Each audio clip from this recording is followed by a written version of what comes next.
Hello everyone, welcome to my YouTube channel let's study साथ साथ।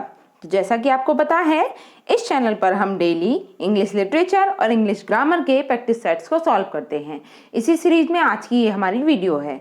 ठीक है, इससे पहले भी मैं काफ़ी सारे प्रैक्टिस सेट सॉल्व करा चुकी हूँ। अगर किसी ने मेरी प्रीवियस वीडियोस को नहीं देखा है, वो इसी चैनल पर जाकर देख सकता है, क्योंकि वो सारी वीडियोस आपकी तैयारी के लिए मोस्ट इम्पॉर्टेंट हैं। तो आपको सभी को देखनी है। ये वीडियोस बेसिकली उन सभी कैंडिडेट्स के लिए उपयोगी हैं जो इंग्लिश से रिलेटेड, इंग्लिश लिटरेचर या फिर इंग्लिश ग्रामर से रिलेटेड कोई भी एग्जाम दे रहे हैं।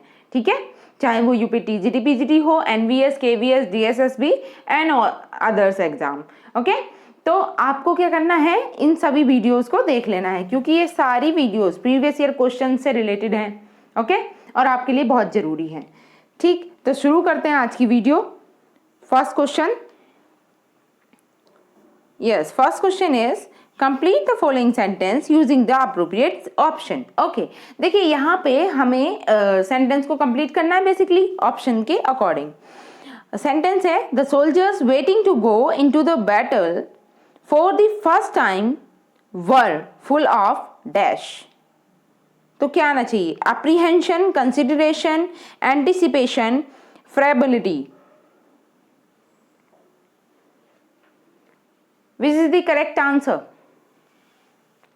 सोचिए और आंसर कीजिए।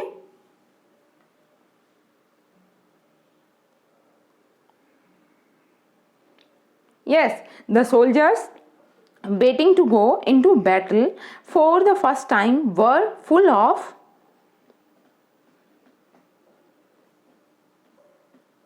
देखिए यहाँ पे जो करेक्ट मीनिंग है वो है apprehension. Okay, full of apprehension. ठीक, एंटिसिपेशन भी गलत है और कंसिडरेशन भी और फेबिलिटी भी। Okay, now moving to the next question. Question second is change the voice. देखिए इसका बेसिकली हमें एक्टिव से पैसिव में वॉइस चेंज करना है। तो सबसे पहले हम ये पहचानेंगे कि सेंटेंस पहले किस में है, पैसिव वॉइस में है या फिर एक्टिव वॉइस में है। ओके, अब पैसिव वॉइस सेंटेंस की पहचान क्या होती है? इसमें बी की form plus verb third use होती है। जैसे पहले सेंटेंस को देखिए, my scooter was stolen yesterday by someone. तो देखिए यहाँ पे बी की फॉर्म भी है प्लस वर्ब थर्ड है। तो ये सेंटेंस अभी किस फॉर्म में है? ये अभी पैसिव वॉइस की फॉर्मेशन में है, जिसे हम एक्टिव वॉइस में बनाने वाले हैं। ठीक है, अब देखिए यहाँ पे कोई सब्जेक्ट तो है नहीं, जैसे बाई लगकर कोई सब्जेक्ट आए। सॉरी, यहाँ पे दिया हुआ है by someone. Just a minute. Yes, यहाँ पे गिवन है हमें बाय समवन, तो हम समवन को ही अपना सब्जेक्ट बना लेंगे। ठीक है, तो समवन या फिर समबडी भी हो सकता है समवन की जगह।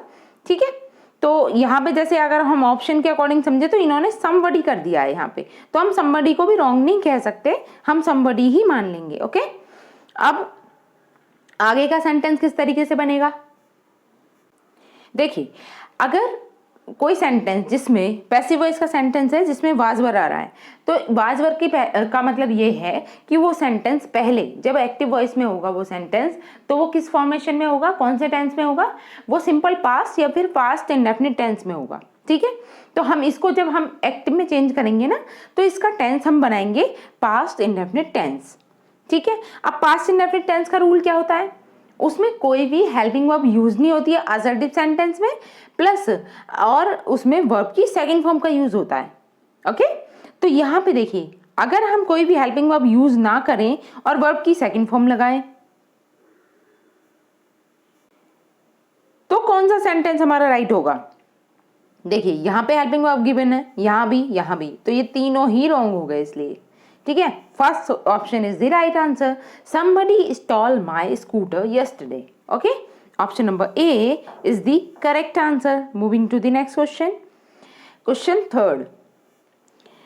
Sergeant said that he wanted to become a pilot. देखिए ये नरेशन से क्वेश्चन है हमारा। अब नरेशन में दिया गया है इनडायरेक्ट नरेशन का सेंटेंस, इसे हमें वापस से डायरेक्ट नरेशन में चेंज करना है। तो कैसे चेंज करेंगे? जैसे इसमें कहा गया है Sajan said that he wanted to become a pilot. तो देखिए सैड का सैड ही रहने वाला है, क्योंकि अगर यहाँ पर टोल्ड हो रहा होता तब हम टोल्ड को चेंज करते वापस से सैड टू में, और कोई ना कोई सैड टू के साथ एक ऑब्जेक्ट जरूर ऐड होता, ठीक है। अगर इसके साथ कोई ऑब्जेक्ट नहीं है तो फिर हम सैड का सैड ही रहने देंगे, ठीक है। तो यहाँ पर रिपोर्टिंग वर्ब में क्या आएगा, सैड आएगा। तो हम रिपोर्टिंग वर्ब के अकॉर्डिंग भी वैसे आंसर लगा सकते हैं। यस, तो रिपोर्टिंग वर्ब के अकॉर्डिंग अगर देखा जाए तो देखिए सेज, सेइंग, हैड सैड और सैड, तो तीनों ही रॉन्ग हो गए ऊपर वाले। ऑप्शन नंबर डी राइट हो गया, ठीक है। लेकिन हम आगे भी समझेंगे, आगे कहा गया इसमें that he wanted to become a pilot. तो आपको ध्यान में रखनी है एक बात, जब भी हम नरेशन में डायरेक्ट से इनडायरेक्ट चेंज कर रहे होते हैं तो जो हमारी रिपोर्टेड स्पीच होती है अगर वो प्रेजेंट इंडेफिनिट में है तो उसे हम पास्ट इंडेफिनिट में चेंज करते हैं, ठीक है। अगर वो पास्ट इंडेफिनिट में है तो उसे हम पास्ट परफेक्ट में चेंज कर देते हैं। तो इसी सीरीज में अगर हम यहाँ पे देखें तो ये सेंटेंस कैसा है, ये इनडायरेक्ट फॉर्मेशन वाला सेंटेंस है। इसका मतलब क्या हुआ, जब हम इसे डायरेक्ट में बदलेंगे तो रिवर्स में चलेंगे, यानी कि जो पास्ट इंडेफिनिट वाला सेंटेंस है वो वापस से किस में हो जाएगा, प्रेजेंट इंडेफिनिट के टेंस में, ओके। तो यहाँ पे हम वो वाला ऑप्शन चूज करेंगे जिसमें सेंटेंस प्रेजेंट इंडेफिनिट की फॉर्मेशन में हो, ठीक है। प्रेजेंट इंडेफिनिट की फॉर्मेशन क्या होती है अब, तो उसमें सब्जेक्ट प्लस कोई भी हेल्पिंग वर्ब का यूज नहीं होता, प्लस वर्ब की फर्स्ट फॉर्म, और अगर सब्जेक्ट सिंगुलर है तो वर्ब में एस ऐड होते हैं प्लस ऑब्जेक्ट, ओके। तो अगर हम यहाँ पर देखें और ही को हम किसके अकॉर्डिंग चेंज कर देंगे, ही को हम साजन के अकॉर्डिंग चेंज कर देंगे आई में, ओके। तो यहाँ होगा Sajan said I want to become a pilot. Option number D is the right answer, okay. Now moving to the next question. Next question number 4 is do you like your new job at the bakery. Options हैं reflexive, sorry यहाँ पे basically हमें क्या पता करना है, तो जो ये अंडरलाइन वर्ड दिया है ना, ये कौन सा वाला प्रोनाउन है ये आपको बताना है, ठीक है। ये प्रोनाउन के चारों टाइप दिए हैं और इनमें से आपको बताना है कि ये कौन सा वाला प्रोनाउन है। Do you like your new job at the bakery, तो इसका राइट आंसर क्या होगा, तो योर का कौन सा प्रोनाउन है, योर, क्या ये रिफ्लेक्सिव है, रिलेटिव है, पजेसिव है या डिस्ट्रीब्यूटिव है। तो जैसे आपको देखते ही पता चल गया होगा कि ये कौन सा प्रोनाउन है, possessive pronoun, okay. Option number C is the right answer. Next question number 5 is I found at last when I had lost all hope, okay. तो ये जो अंडरलाइन सेंटेंस है इसे देखना है कि ये कौन सी क्लॉज है, बेसिकली एडजेक्टिव है, नाउन है या एडवर्ब क्लोज है, ठीक है। एडजेक्टिव या रिलेटिव क्लोज है, एडवर्ब क्लोज है, प्रिंसिपल क्लोज है, नाउन क्लोज है। सोचिए और आंसर कीजिए।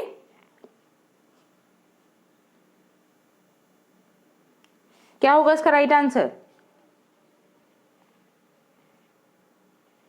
देखिए व्हेन से ही आप समझ गए होंगे, कब, कहाँ, कैसे, इन सब की जानकारी कौन देता है हमें, एडवर्ब देता है, ठीक है। और जैसे ये as a relative pronoun when आया है तो व्हेन से ही हमें समझ जाना चाहिए कि ये कौन सा क्लोज हो जाएगा, this is an adverb clause, okay. Option number B is the right answer. I found at last when I had lost all hope, okay, adverb clause. Next question number 6 is the children always keep saying that they are taken to park once in a blue moon। तो देखिए यहाँ पे जो लिखा गया है ना once in a blue moon, basically इसका करेक्ट मीनिंग बताना है। इसका मीनिंग क्या होता है, ऑप्शन है very rarely, on a full moon day, when the moon has a bluish tinge, या फिर or on a new moon day. What is the correct answer, once in a blue moon का मतलब क्या होता है, सोचिए, answer कीजिए।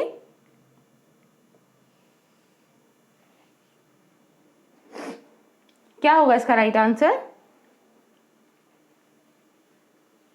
Yes, once in a blue moon का मतलब होता है very rarely, okay. Option number A is the right answer. Next question number 7 keep quiet said the mother to the child. देखिए इनडायरेक्ट स्पीच में से चेंज करना है। सेंटेंस में हमें दो ही चीज समझ लेनी होती है पहले नरेशन में, कि रिपोर्टेड स्पीच कौन सी है और रिपोर्टिंग वर्ब कौन सी है, ओके। तो अगर हम यहाँ पर देखें कीप क्वाइट, ये इन्वर्टेड कोमास में क्लोज है तो हम इसी को रिपोर्टेड स्पीच मानेंगे, ठीक है। और बाकी बची हमारी reporting verb, said the mother to the child. तो हम इसे किस तरीके से चेंज करेंगे? देखिए सेंटेंस किस फॉर्मेशन में है, कौन सा वाला सेंटेंस है? ये सेंटेंस है एक इंपेरेटिव सेंटेंस, ठीक है। अब इंपेरेटिव सेंटेंस को जब हम चेंज करते हैं, नरेशन करते हैं उसकी डायरेक्ट से इनडायरेक्ट में, तो सैड टू को हम फीलिंग के अकॉर्डिंग, मतलब सेंटेंस की सेंस क्या कह रही है उसके अकॉर्डिंग चेंज करते हैं, ठीक है।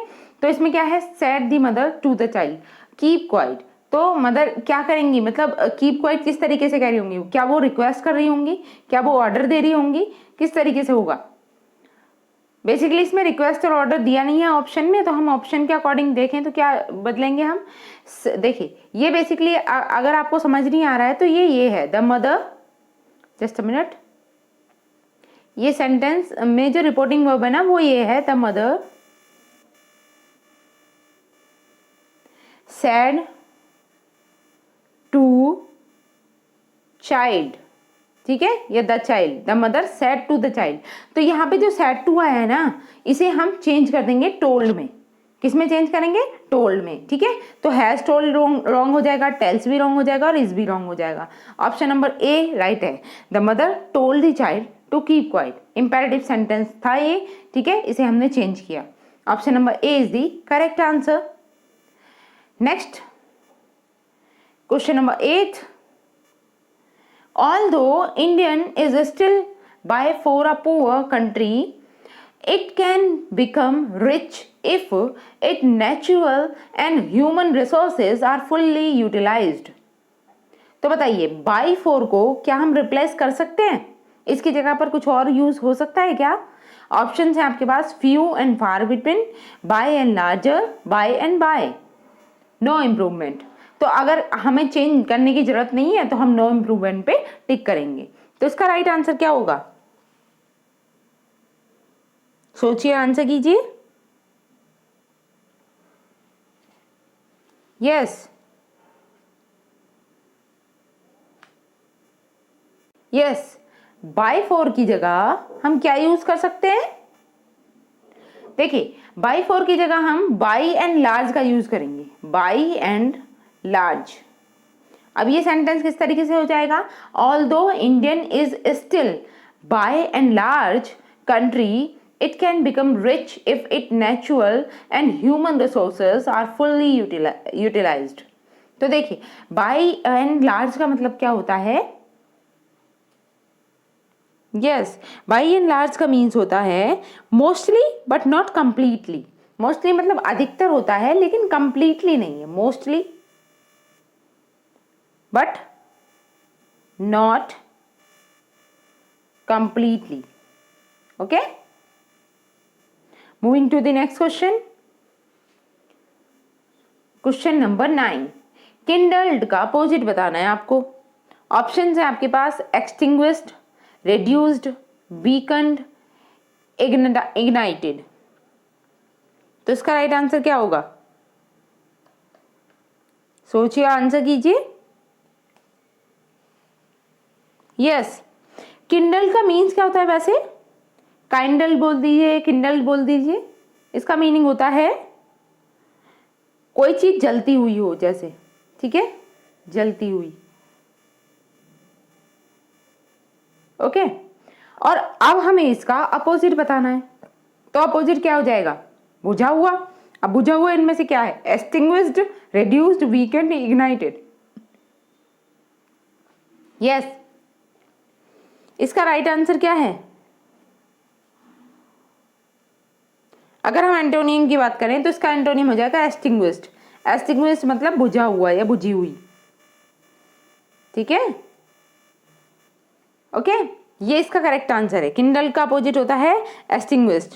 और अगर अदर विकल्प की बात करें, रेड्यूस्ड मतलब क्या होता है? कम करना, जैसा कि आपको पता है। वीकन का मतलब कमजोर किया गया, ठीक है। इग्नाइट मतलब प्रज्वलित करना, ये इसका सिनोनियम है, ये ध्यान रखना किंडल का। Moving to the next question, question 10th is rapacity. Rapacity का नियरेस्ट मीनिंग बताना है, क्या होगा?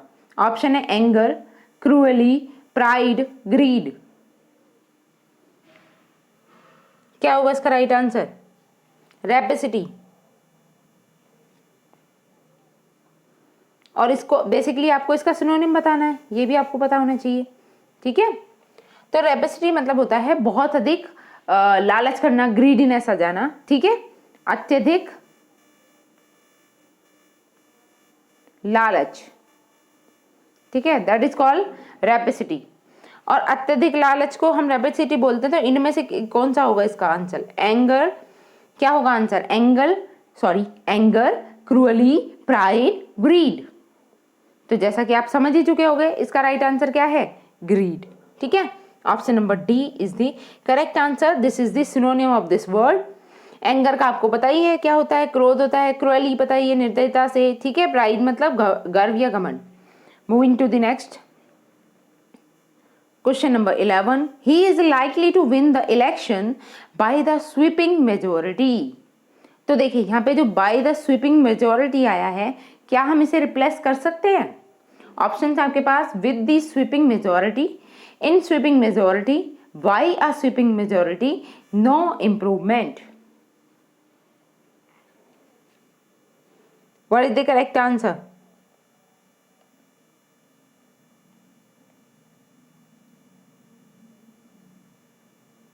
सोचिए, आंसर कीजिए। बाय द स्वीपिंग मेजोरिटी की जगह क्या यूज होना चाहिए?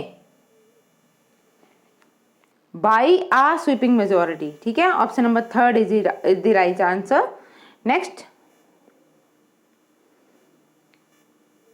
Question number 12, my friend is as stubborn as a mule. तो यहाँ पर नियरेस्ट मीनिंग बताना है आपको स्टबर्न का। स्टबर्न का नियरेस्ट मीनिंग यानी कि स्टबर्न का सिनोनिम क्या होगा?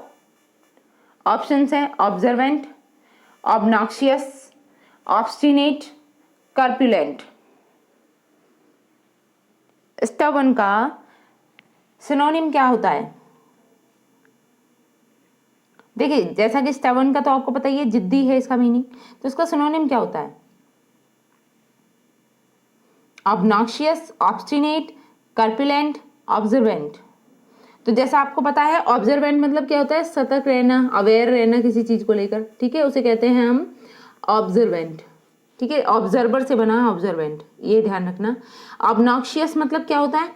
ऑब्नॉक्शियस मतलब होता है कोई चीज बहुत ही ज्यादा डिस्गस्ट है, मतलब डिस्गस्ट फॉर्म में है, या फिर बोल लीजिए घृणित है, ठीक है। हिंदी में बात करें तो ये घृणित, ठीक है। Obnoxious means. अगर हम कार्पुलेंट की बात करें तो कार्पुलेंट मतलब होता है चर्बी युक्त, ठीक है, जिसमें कोई ना कोई सी खाल या चर्बी मिलाई गई हो, चर्बी युक्त, दैट इज कॉल्ड कार्पुलेंट।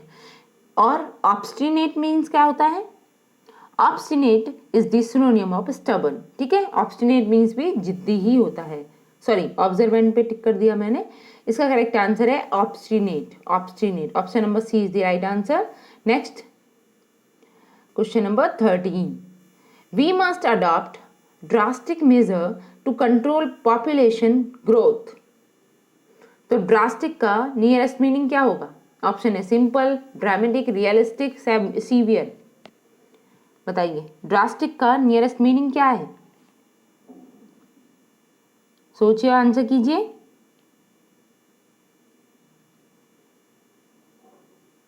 क्या होगा इसका राइट आंसर? देखिए, ड्रास्टिक मतलब क्या होता है? बहुत ही ज्यादा भीषण, ठीक है, बहुत ही गंभीर, ठीक। और अगर हम इसका सिनोनिम देखें, नियरेस्ट मीनिंग मतलब सिनोनिम देखना है। ऑप्शन है सिंपल, ड्रामेटिक, रियलिस्टिक, सीवियर। तो इसका करेक्ट आंसर क्या है? सीवियर, ठीक है। Option number D is the correct answer. Next question number 14, identify the error in the sentence given. देखिए, यहाँ पे जो सेंटेंस दिया है इसमें एरर छांटना है। One has to find joy and satisfaction in his work. तो बताइए, किस पार्ट में आपको एरर लग रहा है? ऑप्शंस आपको गिवन है, joy and satisfaction, one has to find in his work. Where is the error? सोचिए, आंसर कीजिए।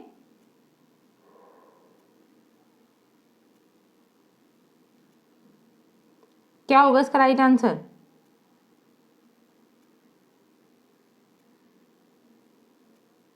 देखिए, यहां पे अगर हम एरर की बात करें तो एरर यहां पर है हिज वर्क में, ठीक है, दिस इज द एरर।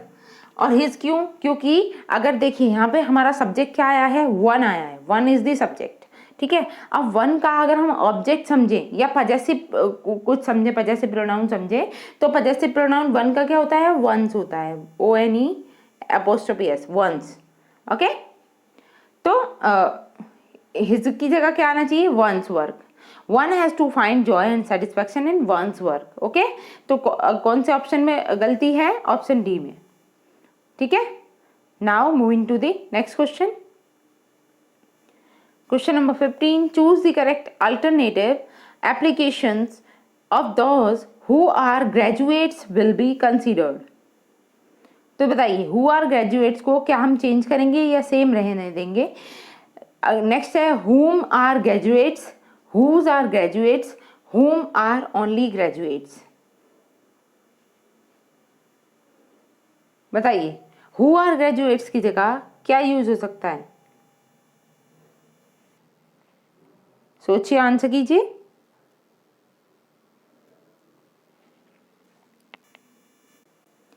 देखिए इसमें कोई भी एरर नहीं है, ठीक। हु आर ग्रेजुएट्स ही करेक्ट है, option number D is the right answer, no improvement.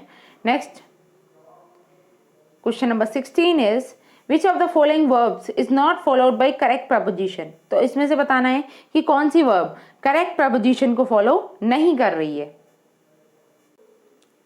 क्या होगा आंसर? ऑप्शन ए है amalgamate with, anxious at, bound to, beneficent to.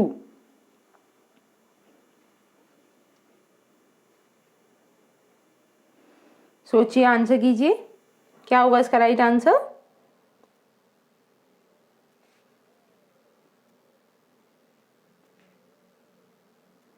Yes, इसका करेक्ट आंसर है option number B, anxious at. तो जैसा आपको पता है कि एंशियस जो वर्ड है is followed by preposition about और फॉर। एंशियस अबाउट आ सकता है या फिर फॉर आ सकता है, ठीक है। एंशियस एट नहीं आएगा, okay. Option number B is the right answer. Next question 17, I have not seen him dash last month. तो क्या आना चाहिए, for last month, from last month, since last month या टिल लास्ट मंथ? इसका right answer क्या हो जाएगा? तो देखिए ऐसी सिचुएशन हो तो हम इसमें हमेशा टाइम पीरियड के साथ सिंस का यूज करते हैं, ठीक है। Option number C is the right answer, since. I have not seen him since last month, ठीक है। Option number C is the correct answer. Next question number 18, just a minute. Yes, 18, I finished my work, I shut the door. Simple में इसे change करना है, ठीक है। तो simple में क्या बनेगा, having finished my work I shut the door, I will finish and shut the door, I will shut the door and finish the work, finishing my work shut the door. क्या है right answer इसका? सोचिए, answer कीजिए।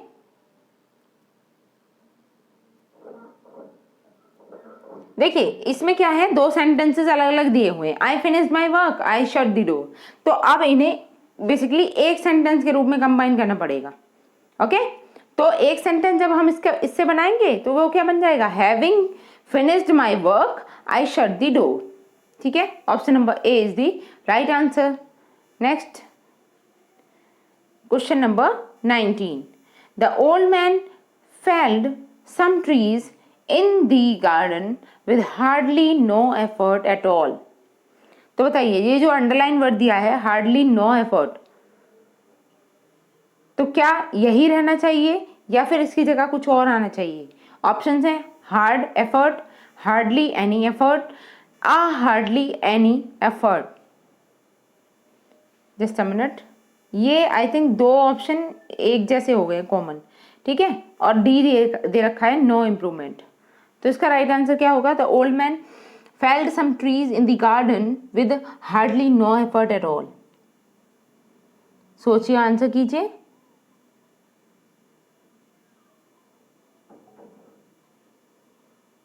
Yes, इसका correct answer क्या है?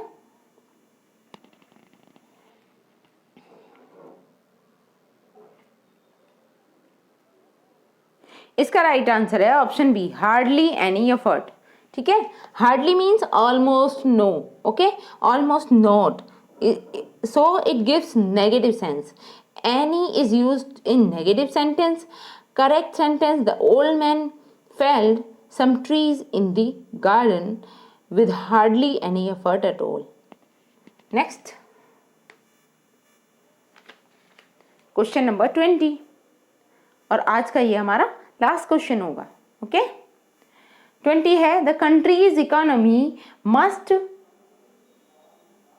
ये eager to war time requirements, तो ई यहाँ पे ऐड कर लेते हैं, must eager to war time requirements.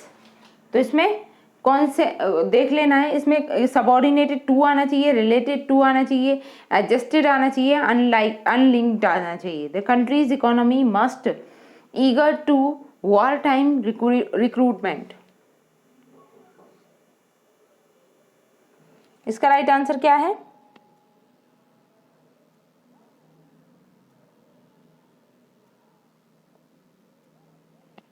Yes, इसका राइट आंसर है ऑप्शन नंबर डी, अनलाइक्ड। देखिए यहाँ पे बेसिकली ईगर्ड, इस पे अंडरलाइन नहीं हो रहा है पर ये ही पूछा गया था, ईगर्ड। ओके, नाउ आज के लिए बस इतना ही रखते हैं। आई होप मेरी वीडियो आपको अच्छी लगी होगी, और अगर वीडियो अच्छी लगी है तो प्लीज़ इसे लाइक करें, शेयर करें और मेरे चैनल को सब्सक्राइब कर लें, साथ ही बेल